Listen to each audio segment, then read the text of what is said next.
Here's the 0-1. This is going to be a tough play. Bryant, the Cubs win the World Series. Bryant makes the play. It's over. And the Cubs have finally won it all.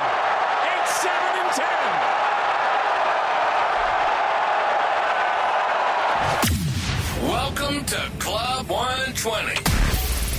The ultimate roundtable for diehard Cubs fans and lovers of all things sports and lifestyle. Strike three, you're out. Hosted by Neil and Nate, two former baseball players and coaches turned loud mouths with strong opinions and even stronger banner. Get ready for quick-hitting, time-answer segments packed with wit, laughs, and the occasional heated debate. From analyzing Cubs on-field action to diving into off-field drama, no topic is off limits. So grab your glove, pour a drink, and pull up a seat at Club 120, where the banner's quick, the takes are hot, and the Cubs always come first. Let's get started. Play ball. Hello, Cubs friends. It's 120. You know what that means. Time to grab an old style and a bleacher seat. You're in Club 120. Let's talk Cubs. I'm Nate, and with me as always is a man who literally has a countdown to Mesa on his phone home screen. Neil, how many days you got? You are not lying. Let me just open up 114 days until pitchers and catchers report. So right around the corner as far as I'm concerned, right? That's right. Yeah, just getting locked and loaded here, man. So quick show rundown before we get started, man. It's been a while. It's been a hot minute since we've recorded an episode. Obviously, postseason baseball for the Cubs is over. The postseason is far from over as the World Series is getting ready to start, getting ready to kick off. When this airs, it'll be the next day. So on Friday, the World Series kicks off. The show lineup today is the brass. We'll talk about the owner, the front office, and how we graded them for the 2025 season. Silver Slugger Offense. Was the Cubs offense powerful and productive or just plain offensive? The starting staff. How do we grade our starters? Bullpen Bullies. We'll talk about the bullpen, how we graded those guys. And we've got options, current players, player options, who are going to be potential free agents, all that good stuff. And finally, winter is coming. Will the Cubs make any winter moves? Let's kick it off, man. The owner, front office, manager, grades. What do you want here? I'll let you kick it off, man. Well, I mean, let's just start here because we just need to extend a congratulations to Tom Ricketts for another year of the lowest payroll to revenue ratio, of any legit contender in the league.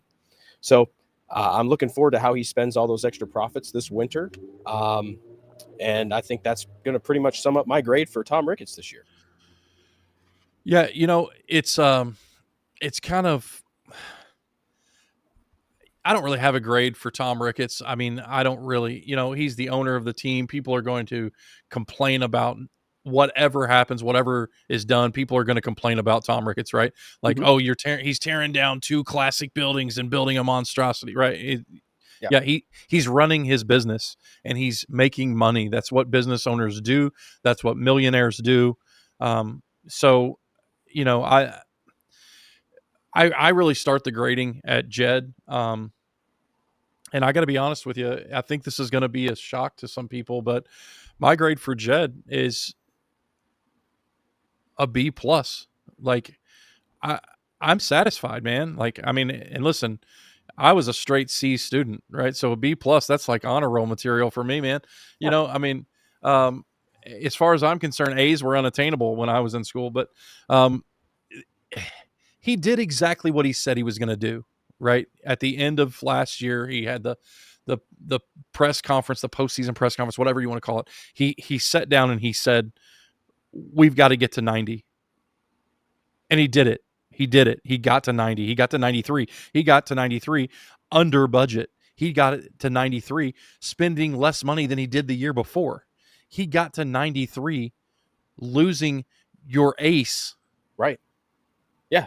1 week into the season. Yeah. There weren't your whole plan. Like, there's 30 starts out the window. We screamed it all year. Extend Jed. I think we're on the same page here.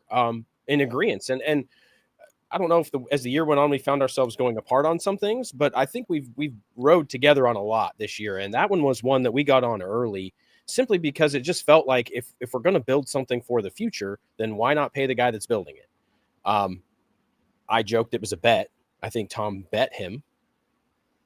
You give me a 90-win team and I'll give you a contract extension. And you have to do it under my rules, right? And I think that was the whole deal. So I think a B+ is a fair grade. I'll agree. Could we have done more? Absolutely. How could you have gotten an A, Jed? Nail the deadline a little bit better.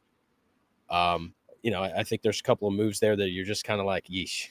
But that's just the nature of how deals work. Let's move to another one here. And this one still is in the front office. Technically, it's our manager because he's directly an extension of it due to his trapper keeper. How would you go back and as you review this season with Craig and how it finished up, how would you give him on a scale of, I don't know, like your citizenship grades in the past, like meets expectation, needs improvement, excellent. How would you look at that? Like, let's use big words.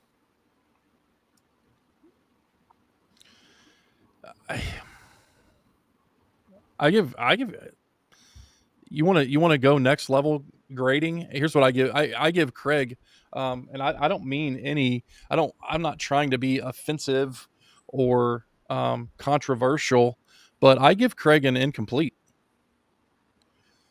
Okay. Because I want to see more out of him. I want to see less analytics and more managing the baseball game. Did you not see that this year? I mean, is this not what he is now in year 2 of this deal? Like he's fully himself? Yeah, and that's unfortunate. That's why I give him an incomplete. I mean, I'll double down on incomplete. I don't know that Craig Counsell lasts his entire contract in Chicago. I don't know how many more years are left on it, but I'm also going to say incomplete because I don't think he completes. I just think we got close enough. We got so close, and I think that was the difference. I really do. I believe that. I know we're going to talk about some other stuff that was also the reason that we're not either still playing or at least played one more series. I don't know that we would still be playing. I think the Dodgers have found a way to finagle the game of baseball and rules so that they are all fresh and all healthy at the right time. Yeah. You can Google or tweet or go to TikTok and find Jake Savicki and he'll tell you all about that. And I 100% agree with everything he says. So I got to go incomplete, man, because I think a manager they say is worth 10 wins. I think he cost us 10 wins. How would you rank this division's managers in their job performance this year? Well, I think Francona obviously overachieved, Okay. getting Cincinnati to the playoffs where they set. I mean, where they set 2 weeks prior to the end of the season and making that run and making that push and getting into the playoffs. That's what they hired him to do. And that's the gap. That's the gap I'm talking about. That's the managerial difference right there. And so I would put him ahead of Craig Counsell. I would put, obviously, Pocket Pancake has got to be at the top of the list. Pat Murphy. Is it really him or Tito for the manager of the year? Do they do American and National? I don't know if they do one or two, but I mean, it's got to be pretty much those two guys. If it's not Pat Murphy, Pat Murphy got it last year. If he doesn't get it again, I don't know what I don't know what else you want. You talk about a team that wasn't even in the preseason conversation and they run away with the division. I mean, run away with it. The National League, all of it. Yeah, no, it's there. My quick grade on Craig would be M for met expectations. He had the most talented roster in the division. He had the most resources in the division. regardless of how much that is compared to how much the team's worth. 90 wins was the goal, and they basically achieved it right there. And that's basically what they were supposed to do. It wasn't even to win the division. It was just 90 wins, right? We talked, and so I would say, you say incomplete, I say he met his expectations this year. When other guys like Tito and Pat Murphy are exceeding expectations on a daily basis, getting their same rosters with less talent, a lot more out of them. So 10 wins would be a huge managerial bump. If we got that, man, there were definitely some nights where we struggled with how we were going to get to bed. Yeah, 100%. All right, moving on. Was the Cubs offense powerful, productive, or just offensive? Hey, did you see this today, Neil? The Cubs were nominated for the Silver Slugger as a team for offense. Well, I think the first half was so good that it carried the back half, honestly. That's a heck of a first half if it did that. I lean more towards the offensive side on this offense, not the silver linings, because maybe it's just because we're young. But there were so many nights where it was just so frustrating because we just didn't play good baseball. And if the ball wasn't flying out of the yard and we don't play in a yard that the ball flies out of, we were forced to play baseball a lot of nights, and we just didn't play good baseball. And yet we still won 93 games. Yeah, and I think I think we got some I think we ended up getting probably what we thought we would get out of Seiya, but we got first half we got way more out of Kyle Tucker than I ever thought we would get, but the back half we got zero. Yeah. But I think the other one for me, the other big surprise was PCA. I mean, PCA came on like nobody saw that coming. Nobody saw it coming. No, I mean, I don't know what his WAR ended up being, but I mean, what is his real value? I mean, they try to quantify that, but I mean, just in his energy and what he brought to that team. I mean, we talked about a good manager's worth 10. What's a spark plug youth kid like that every day worth? Yeah, and I can believe the Silver Slugger. I can. PCA overachieved what he hit, 270, something like that, maybe 265 by the time the playoffs were done. And then you had Tucker probably still came in around there, 260, 265. And then you had Nico hitting 300. Right. And Hap was Hap. To me, this is going to be interesting to see what happens there with Ian, because it's a contract year for him. It'll be interesting to see how that goes down, but he was exactly, who we thought he was and who he is. He has really high highs and he has really low lows, and it's easy to hate on him when he's in one of those lows.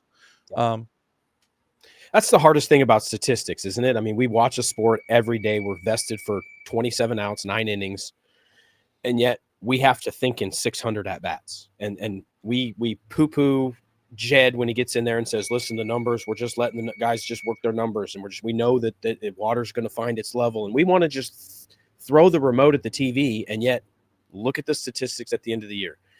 Dansby finished in the range that Jed said he would finish in. He literally called the shot, right? He said, Dansby's going to be in that 724 slug range, blah.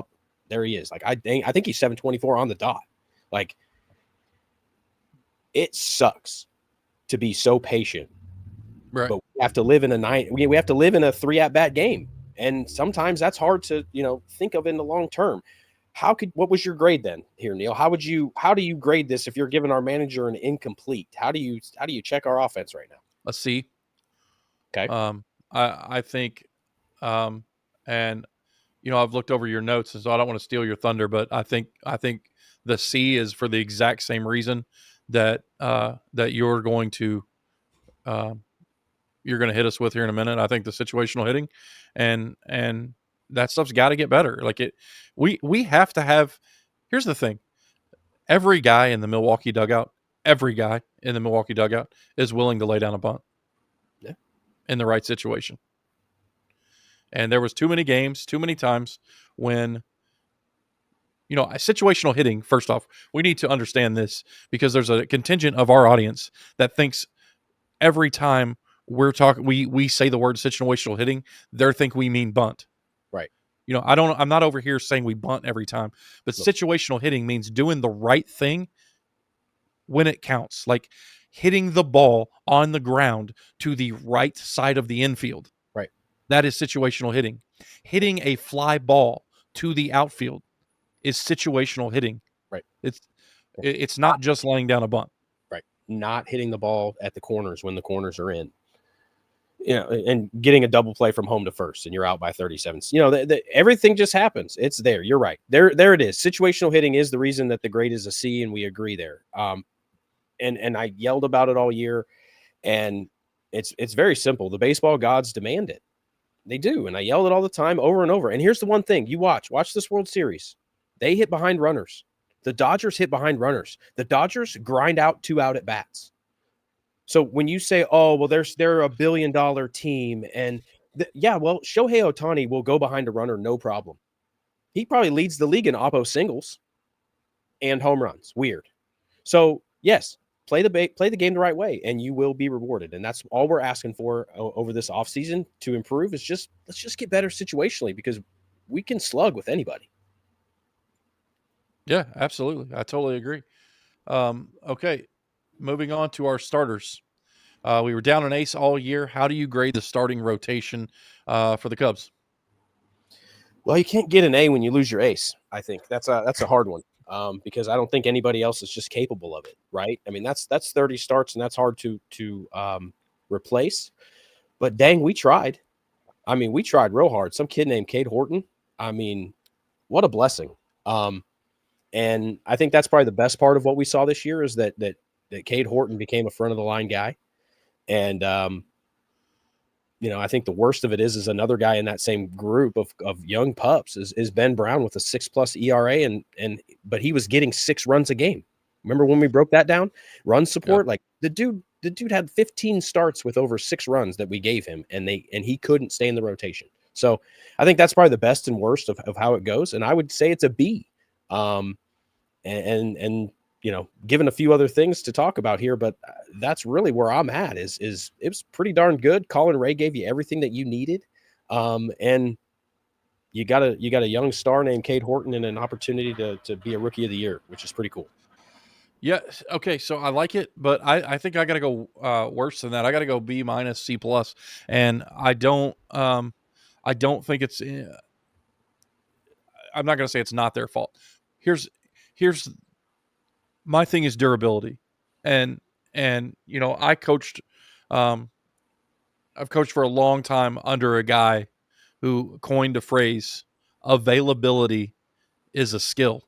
I don't know if he coined it, but he uses it a lot. Yeah. And he's so right. I mean, availability is a skill, and we have too many guys. And there's outliers, right? Like Justin Steele, that is what it is. But then we had Shota go down with a hamstring twice. Horton missed 2 starts with a hangnail or a blister on his nail bed or whatever that is. I believe Assad missed the whole year for who knows what, an oblique. Like, yeah. I mean, nobody knows. Like, will he ever pitch again? Who knows? Palencia, what appeared to be literally broke his arm on a pitch and then is back 3.5 weeks later. Like, just happened to be really, really struggling at the time. Right. Throws one ball, arm goes limp, and 3 weeks later we're miraculously healed. Like, first guy out of 10 in the playoffs. Yeah, like I've been around baseball long enough to know, like, smells like fish. But to me, there's just too much of that, but again, I guess I can't hold them accountable for that, because that's where I want to give them a C, and then I can't hold them accountable for that. So I got to go B-, because look at the Dodgers. Every single one of those dudes was on the IL at some point, but here they all are. Well, ripping and ready to go with only 50 innings under their belt for the playoffs. I mean, right. Just ready to pump. Would you support and we've talked about this multiple times, but kind of that same approach of, hey, let's just go to a 6-man rotation, give guys, let's skip them once a month. Heck, just give them that built in. We've got enough young arms to go eat 5 innings on a Wednesday. Why wouldn't you utilize that more? Yeah, I would totally support that. Even if it's a shuttle bus back and forth to Iowa, like one. It's not the same guy every time. We're gonna bring Wiggins up and let him Right. deal for 5 innings, and then we're gonna send him back down, and we'll bring somebody else up in 4 days and let him give it a whirl. I did, speaking of starters, and I don't know where he falls on the starter bullpen guy because he's been all of them, but I did see that Keegan Thompson elected for free agency. So, I don't think there's any hard feelings there. I think that was probably a mutual split if I had to Sure. guess. I think he enjoyed getting paid one more time and knowing that he's not going to get, moved around here. Probably better for him to get a greener pasture somewhere in somebody else's AAA. So 100%. Now, before we move on. Yeah. Before we move on out of this topic, will Cade Horton be the National League Rookie of the Year? Yes. Okay. I don't think they hold the playoffs against it. I think that was a done deal the day the season ended. That would have only solidified it more. But yeah, I think that's a done deal. Okay, moving on. Bullpen Bullies, no rolls, just outs. Craig's no rolls, Bullpen Bullies, just get outs. Like it, love it, or trash it. Well, I mean, we had several discussions on this year. Who's the role? Where's that at? Heck, we even had a player's mom asking about the roles. Yes. What a year we've had. I mean, think about this bullpen. Some guy named Brad Keller. Get a guy from Drew Pomerantz. Yeah, I remember that guy. Yeah, he was in AAA in Seattle. Man, this was Jed's finest hour right here. I think that's really what happened, and I think Craig used it well. And they signed guys and they sold them on the plan. And the only person this year that didn't buy into that plan didn't make it to the All-Star break. Yeah. Ryan Preston. And that's it. Everybody else bought into that bullpen bully mentality. It's the 5th inning and I need you to get 3 outs, Brad Keller. Okay, coach. And I'll be honest, I think I go B+ here, and I think we were 1 to 2 higher leverage arm guys away from really having an elite level Padres jealousy, not so much type of a bullpen where we just had guys that could just come and get 3 outs and everybody was scared. And I think we were 1 or 2 guys away from that. Okay, so that's your grade, but you didn't answer your own question here, which was, do you like it? Do you love it? Or do you want to trash it? I love it because look at everybody and how the playoffs have gone and how the Cubs did too. Danny Palencia closed many games this year for us, and then he was the first one out of the pen. And it just became one of those I'm just going to trust the trapper keeper or the matchups that Craig's got. I just hate the straddle. I hate when it becomes that 3rd out of the inning just to get a guy out. Dude, you're 1 pitch away. If you can't trust a 27-year-old dude who you're paying $7 million a year to get that out, what are we doing? Yeah. Okay. So I'll give it a B. Okay. But I want to caveat the like it, love it, or trash it. I'm going to give it a B. I like the bullpen's performance for most of the year. I thought the beginning of the year, the very first stretch of the year, I thought the bullpen was killing us. And I was like, here we go again. We addressed nothing. But then something clicked and they turned it on. And there were some nights where I was like, can we just get to the bullpen? Mm-hmm. So I'm going to go B. And your job is to get 3 outs. I did think that was Craig's finest moment of the season when Bruce asked him, will he get his job back? And he said, absolutely. But his job, you need to understand his job is to just go get 3 outs whenever we ask him to. I thought that was the line of the year, really. So the caveat being, I love it, but I would love to have a true closer. Okay. So I would like the job to be when I call down there, mm-hmm. It doesn't matter who I'm calling, when I'm calling, what situation I'm calling. Your job is to come get 3 outs. Okay. But when we go to the 9th inning, up 2, we're going to shut the lights out and some sort of music's going to come on and we're either going to have a tarantula or some fire or something, a trumpet, who knows? Yeah. And some bad mother effer is going to come walking through those gates. He's going to take a slow jog to the umpire to check his hands, and then he's going to go shove for 3 batters. Okay. I want that dude. So that's it's a caveat. I want the 3. I want anybody else down there can be called at any time, but I want the one dude. Like I want the one dude down there that just everybody doesn't mess with. Do the Cubs currently have that dude on the roster? They do not. Moving on, we've got options. We've got plenty of time this offseason to dig into your new number 1 idea of a closer. All right. Yeah, we've got options. I like this. No, it's fine. We've got 5 guys down there throwing 100, but you want a closer. Yeah, 100%. Yeah, I do. Right.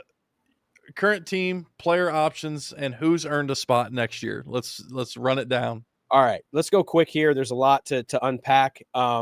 But it's pretty simple here. But I do have a fun fact. All right, so let's go with one that I think is already done. I think they both shook hands on this, but I don't think it's been announced. Is JT's mutual? I think he's going to come back next year. And then Shota has a mutual option right now as well. But it's a club deal, right?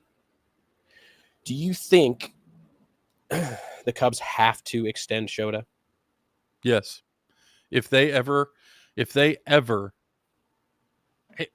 and maybe I'm the bad guy already. We're 1 episode into the offseason, and I'm already going to just blow this shit up. If Shota doesn't start in right field at the beginning of the season, Shota or not? Seiya. Okay. I'm on Shota. No, we're on Shota. Oh, you're on Shota? Yeah, no, yeah, they gotta. All right, so here's the thing about Shota. I'm sorry, I thought we were talking about Seiya for a second. No, we'll get to Seiya here in a little bit. All right, let's go with Shota. He has an interesting scenario here. The Cubs have an option this year to pick up a 3-year package, basically, for Shota's deal. Can they decline that and still? I have guess what? There is verbiage. This hasn't been brought up yet, and here's the deal. Shota still retains a player option if the Cubs decline of $15 million. So Shota's going to be a Cub next year for the minimum of $15 million. And I think this is how this is going to go because the language is also next year. See, Tom's not stupid and Jed's not stupid.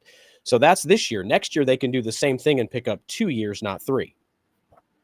And Shota retains a $20 million player option. So either way, Shota can still choose to be a Cub. So even if they decline, I think they covered their rear end for saving face in the market as far as declining a Japanese player on his first year of option.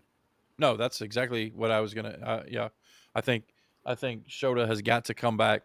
In fact, if the Cubs decline the option, it would only be to renegotiate his contract and give him more money. And I think that's what the $15 million player option does: is you sign here, let's figure something else out. Yeah. Okay. I agree. Now there's a couple of team option guys. You can just say in or out on them. Kit for $9 million, Kittredge for $9 million, and Ray for $6 million. I say no on Kittredge for $9 million. I think I'd say no on Ray for $6 million. I don't know that he's a $6 million guy. You don't think what he did this year is worth $6 million? What's he going to do when Justin Steele's back? Don't know. Probably still figure out how to get 25 starts because somebody else is going to be out. Aren't we doing the Dodger plan? Okay. I don't know. Yes, the team option is probably a decline. But he's going to be there for probably about the same deal as last year. I don't think he made any more or less money this year. Yeah, I'm out on Kittredge. I might be in the minority there for that amount of money. That's a lot of money. Absolutely, especially whenever you go down to the next list here, Neil, and this is where it gets really fun because all of these guys are free agents. Keller, yes or no? Yes. Pomeranz. Yes. Thielbar. Yes. Brazier. No. Santana. Whew. Santana, to me, depends on Castro. Oh, that's next. So, and these are free agents, so they have choices too. None of these guys, these aren't player options. No. You're asking me what I want, right? You go after these guys and making them a qualifying, not a qualifying offer. These guys. I'm going after Castro Okay. Mhm. Of those two, Castro's my priority. Okay. Yep. He's the easiest utility at every spot. It's great. I agree. I think he should get a I think he can one. play outfield. Absolutely. Yeah. Let's finish this list up here real quick. Soroka. Man, that's a tough one. I'm gonna give myself an incomplete on that one because I don't think my sample size was big enough. I think for like a Thielbar deal, like 3 to 4 million, I think he's, he can go both. He could be a swing guy. If you're going to decline Ray, you might be able to get Soroka for about the same or less. Yeah. Rogers, LOL. Sorry, just my bad. Kyle Tucker. Adios, muchachos. Don't let it hit you where the good Lord split you. And the rest, Neil, are contracts expiring. Besides Dansby and rookie deals. You just glossed over one that I'm pretty sure you thought. Like, I can't believe you didn't think there would be some discussion there, and you're just throwing in. JT's coming back. Like, we're not going to talk about this. Like, how many utility guys do we need? Which one do you want to talk about, JT, or you want to talk about Kyle Tucker? Kyle Tucker is gone. Like, why are we? I don't want to waste another second on that. If we even make him an offer, I'll be pissed. Okay.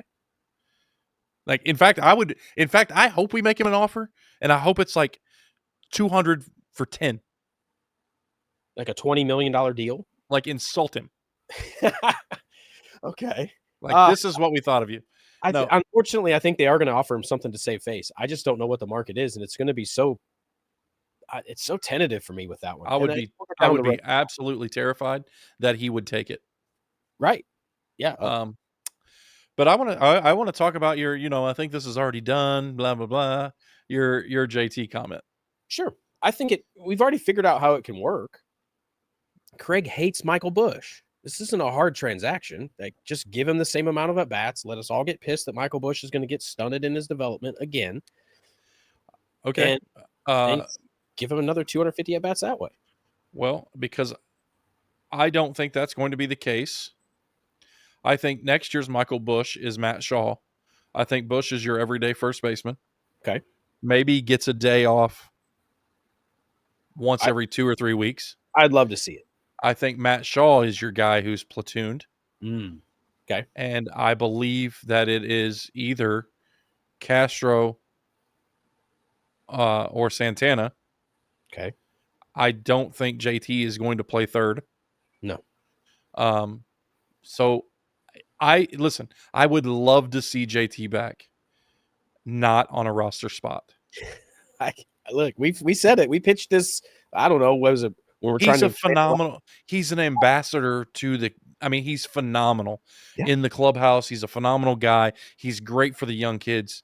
But dude, like, let's just agree to agree. Like, just be a bench coach. Like just be what you are. Yeah. I would. What do bench coaches cost?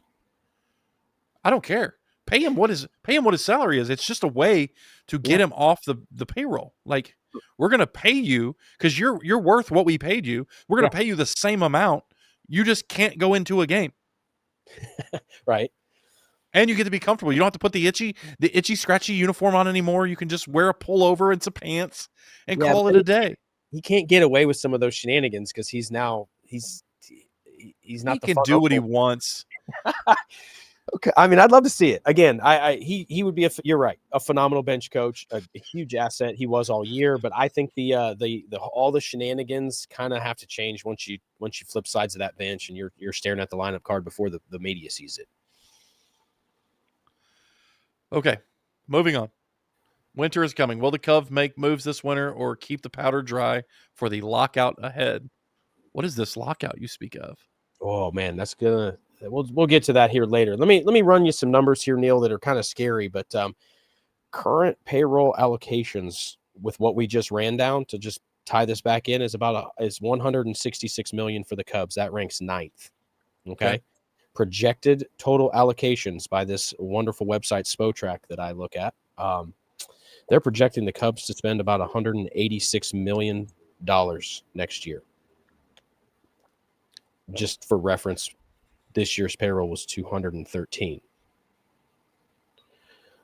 Winter is definitely coming, Neil, and everybody sees it and is projecting it.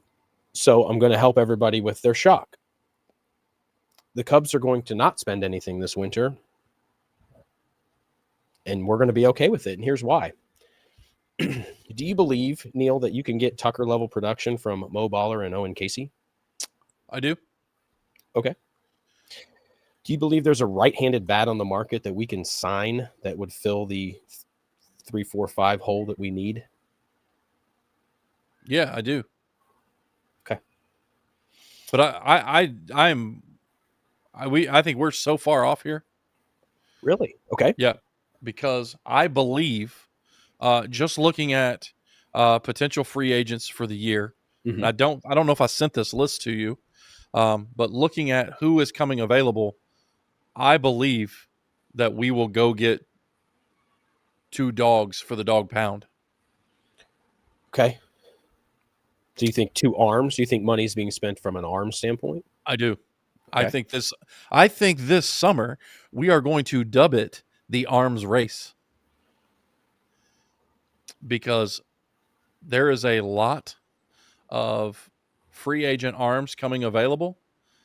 And I think of the list you gave, a lot of those arms, I don't think we're extending offers to based on us going out and getting some high-end talent. Okay. And I think that's not too far from Tom's plan. I think that's still in play, the zero-sum Tom. Mm-hmm.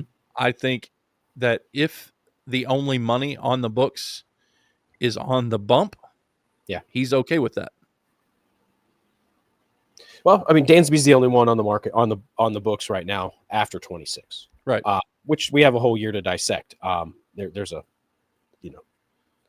lot to get there. I think there's just going to be a ton of 1-year deals extended. I just don't, and I don't see them. One for 10. One for 9. I think they're going to walk into the offseason after this year in this episode next year. 1 year from now, we'll be talking about how the Cubs have 3 players on their roster for after the lockout. Yeah.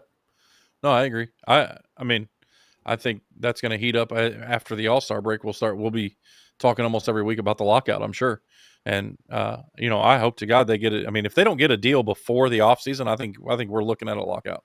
Oh, no, they're not going to get anything done during the season. And that's, that's unfortunate, but yes. And that'll be a wild offseason or a wild trade deadline to see which teams are dumping guys, trying to offset salaries here or there. So there'll be a chance to make a run next year if you want to spend some coin. You're going to have to, have a couple of paychecks extra, but it's there. This will be an interesting topic this winter between us, because if you're going that way and the Cubs are spending, I'm going with the wallets frozen. I think there's the kids are here, and I think Tom fully believes that Jed did it. He's got a payroll that can get dang near under 200 easily. And I think that's a number that makes sense for him, for Tom, and he won't sniff it again. If he can keep winning 90 games at barely over 200 million, he's never going to spend it again. No, I agree. I do think we go out and get pitchers. Well, I'd love to have 4 or 5 horsemen. I mean, what are you going to do with a kid like Jackson Wiggins? I mean, first off, let's make him pull him up to AAA for God's sakes. Yeah, okay, but what if he goes and does the Cade Horton thing and just runs through AAA? There's always room for a guy like Cade Horton. Are you going to stand in the way of back-to-back Rookie of the Year pitchers from the Cubs? Wow. Wiggins is a year off. Okay. Yeah, it'll be fun. It's going to be a fun offseason. Yeah, it's going to be a good offseason. And just to wrap things up here, just to give our listeners, obviously, I didn't start off the show and thank everybody who listened to us all year long and stayed with us, and can't thank you guys enough. But just give you a brief rundown of what the offseason is going to look like for us. Obviously, this episode will air October 23rd, final grade season wrap. Next week, we'll come back with another the Club 120 award show, where we'll give out the 120s. That's our version of awards. And November 6th, the NLCS, ALCS recap, and November 13th, World Series recap and lessons learned. November 20th, we are off. Or no, I'm sorry. November 20th is the off-season outlook. Yeah. November 27th, we're off for Thanksgiving. December 4th, we'll cover the winter meetings. December 11th, we'll have a holiday special. And then December 18th, 25th, and January 1st, we are off. And then season 2 coming at you starting January 8th. So that's what you can expect from us this offseason. We look forward to having maybe some guests on, doing some crazy stuff, and maybe throwing out some new things for the upcoming season. Like, this year we did the dog pound. We'll definitely be bringing the dog pound back. Sticks versus swords. I don't know if we gotta revamp that there because the sticks just flat ran away with it. We'll have to come up with something. We'll come up with some fresh shenanigans for this year and other ways to engage us here at the show. We're looking forward to it. Yes, sir. All right, that's it. Thanks for listening. Thanks for tuning in. Be sure to like, subscribe, follow, all that on social media. We're at Club 120 Show or online at www.club120show.com. That's it for us. Go Cubs, go. Go Cubs, go. This has been Club 120. Neil and Nate have practically spent their entire lives doing something centered around baseball. And with these guys, you're going to get quick-hitting, time-answer segments packed with wit, laughs, and, yes, heated debates. We hope you enjoyed the show. If you did, make sure to like, rate, and review. We'll be back soon. But in the meantime, you can find us on all social media platforms at Club 120 Show. And, of course, the website at www.club120show.com. Until next time, go Cubs, go!